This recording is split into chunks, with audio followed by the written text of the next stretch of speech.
বিলালের চেহারা ছিল কালো, যেই বিলাল ছিল একটা পথিক, যেই বিলাল ছিল একটা রাখাল, যেই বিলাল ছিল একজন সামান্য মানুষ, একজন গোলাম ছিল, কিন্তু এই বিলালের মর্যাদা আল্লাহ রাব্বুল আলামিনের কাছে অনেক বেশি ছিল।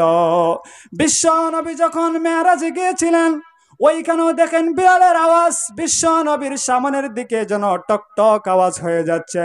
বিশ্ব নবী ওই মেরাজ থেকে এসে বিলালকে জিজ্ঞেস করে, ও বিলাল, তুমি কি এমন আমল করো আমি মেরাজে গিয়েও তোমার আওয়াজ পাই? জোরে বলুন সুবহানাল্লাহ।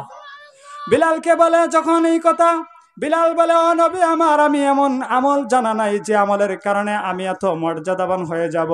আমার কাছে মনে আসছে না, তবে আমার একটা আমল মনে আসছে। আমি যখনই অজু করি, অজু করার সাথে সাথেই 2 রাকাত নামাজ পড়ে নেই। আমার মনে হয় এই কারণে আল্লাহ রাব্বুল আলামিন আমাকে এই মর্যাদা দিয়েছে।